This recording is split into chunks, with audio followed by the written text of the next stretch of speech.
તો મિત્રો અત્યારે આપણે આવી ગયા છીએ આ પશિયા ગામની અંદર. તો આ તદ્દન ગારિયાધારથી 3 થી 4 કિલોમીટર આવેલું અમારો જિલ્લો ભાવનગર, તાલુકો ગારિયાધાર અને અમારું આ પશિયા ગામ અને એનું આ પાદર છે. અને આપણે જેમ વાવડી, પરોવડી અને રૂપાવટી, ગણ્યાગઢ અને જે વદર અને માનગઢ દર્શન જે વિડીયો બનાવ્યો એવી રીતનો જ આ બ્લોગ બનશે. અને આ પાદર એવું છે કે અહીંથી માણસોનું આ બધુંય જે ગામની ઉન્નતિ હોય, ગામનું કોઈ કાર્યક્રમ કરવાનો હોય, અહીંથી કોઈની જાન ગામની આવી હોય, પછી કોઈ દીકરીની જાન ગઈ હોય અને તે અહીંયા ફટાણા ગીત અને લગ્ન ગીત ગાયા હોય એવું આ પાદર. તો આ પશિયા ગામ દર્શન વિડીયોનું નામ છે. આની અંદર 1 બ્લોક, 2 બ્લોક કે આપણે 3 બ્લોક બનાવશું. તો તમારે શાંતિથી જોવાનો છે અને આ બધા મિત્રોને મોકલવાનો છે. અને આ બહોળી જગ્યામાં વિડીયો મોકલી અને આપણે આ પશિયા ગામ દર્શન રોશન કરી અને ખંભે ખંભો મિલાવી અને આખા ગામનું આ માલપા જે મંદિર હોય કે ભોળાનાથનું હોય, હનુમાન દાદાનું હોય, રામજી મંદિર હોય, પ્રાથમિક શાળા હોય, અપના ઘર હોય કે ખોડિયારમાંનું મંદિર હોય, આ બાપા સીતારામની મઢુલ્લી આ ગામના પાદરી આપણે ઊભા છીએ. તો એક એવી જે બોલાવી અને એક શામળા બાપાની, એક બજરંગદાસ બાપાની અને એક આત્મારામ બાપાની, આ 3 જે બોલાવી તો એને ખબર પડી જાય કે આજ પશિયા ગામની અંદર આજ ગામ દર્શન વિડીયો બનાવી રહ્યા છીએ. બોલો શામળા બાપાની જય, આત્મારામ બાપાની જય, બજરંગદાસ બાપાની જય. બાપા જય જય સીતારામ, સીતારામ. તો મિત્રો આ પશિયા ગામ આ પ્રાથમિક શાળા આપણે દર વિડીયામાં કીધું છે કે આ ભણતર, આ ઘડતર અને આ શાળાએ આપણને બહુ આગળ મેકલી દીધા એવી આ પ્રાથમિક શાળા છે. તો બહુ શાળા સુંદર બનાવેલી છે અને આની અંદર આ મૈયાણી કુટુંબનો પણ મોટો સાથ અને ફાળો આપી શિવબેન ભગવાનભાઈ મૈયાણી. હાલો હવે અંદર જઈએ. તો મિત્રો અત્યારે આપણે જે ગેટે કીધું એમ અંદર આપણે આ પ્રાથમિક શાળાની અંદર આવ્યા અને આપણે દરેક વિડીયાની અંદર બોલ્યા છીએ કે આપણે કોઈ પણ જગ્યાએ વસતા હોઈએ પણ આપણું મેન શિક્ષણ અને મેન આપણને ભણતર, મેન ઘડતર આ આપણી શાળાએ આપણે અમેરિકા, થાઈલેન્ડ, ન્યૂઝીલેન્ડ ગમે ત્યાં રહેતા હોઈએ કે મુંબઈ, સુરત, બરોડા, ભાવનગર, તો આ શાળાએ મારા વાલા આપણને મોકલ્યા છે.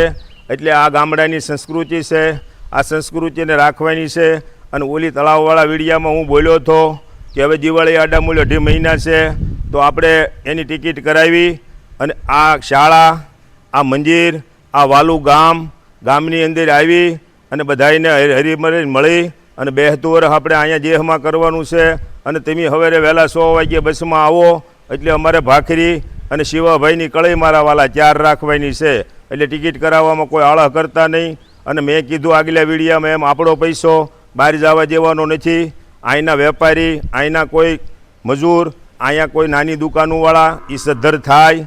એટલે આપણે દિવાળીએ બધાને આવી અને આપણું સૌરાષ્ટ્ર સદ્ધર કરી 1 મહિનો રોકાય અને પછી આપણે 21 જમણનું વેકેશન હોય તો 20 રોકાઈશું. જાયમું એ ભાઈ. એટલે આજ આપણે એવી એક જય બોલાવી દઈએ અહીંયા. બોલો વાલમ રામ બાપાની જય, સરસ્વતી માત કી. મિત્રો અત્યારે આપણે આવી ગયા છીએ આ પશિયા ગામનું રામજી મંદિર. તો બધાને સીતારામ કરીશું. અને આ આપણે આપણે કીધું એમ કોઈ 100% આપણે આ માગ્યો વરસાદ મારો ભગવાન દેવાનો છે. એટલે ભગવાનના દર્શન કરીએ અને બધાને તાણીથી સીતારામ બોલીએ એવું કેવું. સીતારામ, સીતારામ, સીતારામ, સીતારામ, સીતારામ, સીતારામ, સીતારામ, સીતારામ, સીતારામ, સીતારામ, સીતારામ, સીતારામ, સીતારામ, સીતારામ, સીતારામ, સીતારામ, સીતારામ. તો મિત્રો હવે આપણે ભગવાનના દર્શન કરીએ. અને અમારો કપા, બાજરી, શીંગ, મઠ, મગ કોઈ પણ વસ્તુ આવેલી હોય એને એટલો બધો અષળેકામાં કવા ન આવે એવી આપણે પ્રભુને પ્રાર્થના કરીએ. અને આપણું મહેનતાણું મળી જાય. નકર સુરતવાળા પાકીટ કાઢશે ને આપણે સામું જોવું એવું ભગવાનને કે અમારે ન કરવું. એ જેવજીવાળાને જે કહેવા જોઈએ પસા પડ્યા. હાલો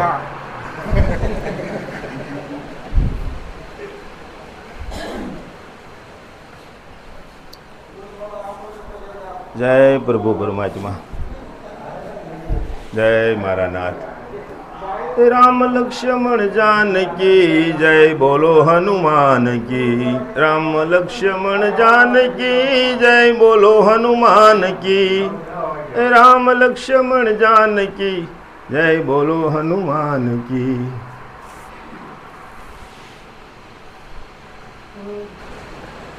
તો મિત્રો અત્યારે આપણે આ પશ્ય ગામની અંદર પ્રભુ શ્રી રામના દર્શન કર્યા. એટલે ત્યાં આપણે પૂરું નથી થતું. કાંઈ મતભેદ હોય, કાંઈ અંદર ખટપટ હોય તો તમે કાંઈ ન કરો તો ભગવાનના દર્શન કરીને ભગવાનની પાસે જાઓ, ભગવાનની પાસે માગો, ભગવાનને માનો. તો રામ વનમાં ગયા તો માં કઈ કહીએ એ ગાદી ભરતને આપી, પણ ભરતે કીધું એ ગાદી મારે જોતી નથી, કારણ કે દશરથ તારો દરબાર ઇન્દ્ર જેની આશા કરે, ભાઈ વગેરેનો ભેકાર મને કઠોર લાગે કાગડા. ગામ મજેદર, તાલુકો રાજુલા અને જિલ્લો અમરેલીના કવિ આવા કાગબાપુને લખવું પડ્યું કે એ ગાદી 14 વર્ષ પડી રહી, ભરતે લીધી નહીં. તો એટલું મારો સંદેશો છે કે ભાઈઓમાં થોડુંક જાતું કરી દેવું, આપણે થોડા ઘણા હાટું ન બોલવું. કદાચ આપણો ભાઈ ગામડે આવ્યો હોય તો એને હાંસવવો, અને ગામડેથી સુરતમાં ભાઈ આવે તો એને આપણે હાંસવવા. આપણા એ કોઈ બહારના એ આપણા થવાના નથી. તો આવી સમજણી રાખી અને ભરતે જેમ ભગવાનની પાદુકાના 14 વર્ષ દર્શન કર્યા, એની સેવા પૂજા કરી અને એ ખાડો ગાળી અને નંદીગ્રામમાં રહ્યા. આપણે કાંઈ આ કળયુગ તો એવો છે કે આપણે એક ગ્રામમાં રહેવાનું નથી. આપણી વાણી, આપણું પાણી અને આપણી જે આપણો મનુષ્ય જે છે એ કઈ રીતે આપણે, અને હવે ઓલા કે 65 વર્ષ કે 70 વર્ષના મહેમાન છીએ તો કોઈ ખટપટ હોય, કોઈ ગામમાં નાની મોટી કોઈની ભૂલ હોય અને સમજાવી અને એને 5 જણા જઈ અને સીધું એને કે ભાઈ તારે હાલવાનું બાપા એવી પ્રાર્થના કરી અને વૈયાવી તો એને આગેવાન કહેવાય, એને ઉકળો કહેવાય. એ ઉકળે કેવું એઠું નાખવા આવે એનું મેં દર વેળી એમ કીધું નક્કી ન હોય. તો તમે આગેવાનું કરશો તો કાલ તમારા છોકરા ગમે એ દેશમાં રહેતા હશે તો એની આંખ્યું લાલ ગુલાબ હશે અને તમારી હાથ પેઢી ખાહે તો એ ખૂટશે નહીં. પછી તમે મુંબઈ જાઓ, અમદાવાદ જાઓ, સુરત જાઓ, અમેરિકા જાઓ, આફ્રિકા જાઓ, થાઈલેન્ડ જાઓ, એ 25 લાખની ગાડી લઈ અને તમને લેવા આવશે. તો મારા વાલા, આ કરુણા, સત્ય, પ્રેમ અને કરુણાની વાત છે. તો આ વિડીયો જોઈ અને બધાય મારા વાલા સમજજો. અને એવી એક રામચંદ્ર ભગવાનની જય બોલાવી કે આજે ઘનશ્યામભાઈ પશ્ય ગામ અંદર જઈ અને એવો ઘટનાથ કર્યો.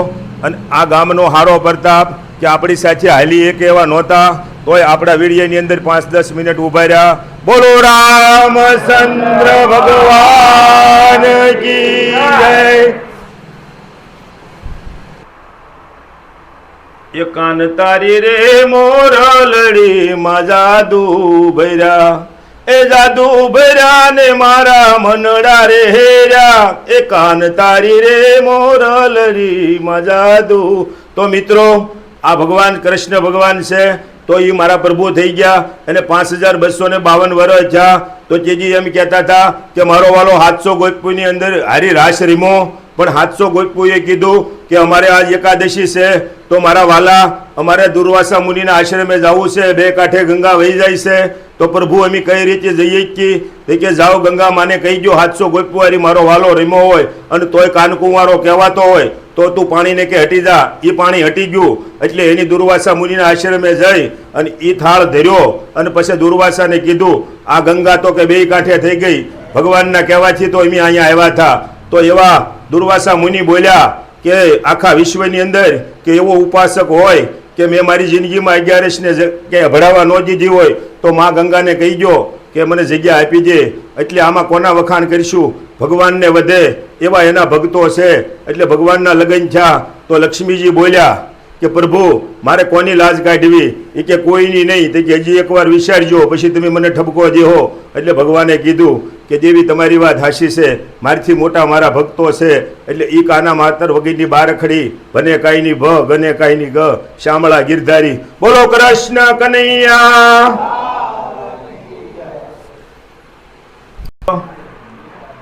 તો મિત્રો માં અંબા આ આરાસુર વાળીના આપણે દર્શન કરીશું. એ આરાસુરજી અંબા આવે સામુંડા ચોટીલાજી, એ રાજપરાજી માં ખોડલ આવે સાતે બેની રાસ રમે, એવી સાતે બેની રાસ રમે રાજપરા રળિયા મણું માં ખોડલ ના ધામ જો. બોલો અંબે માત કી.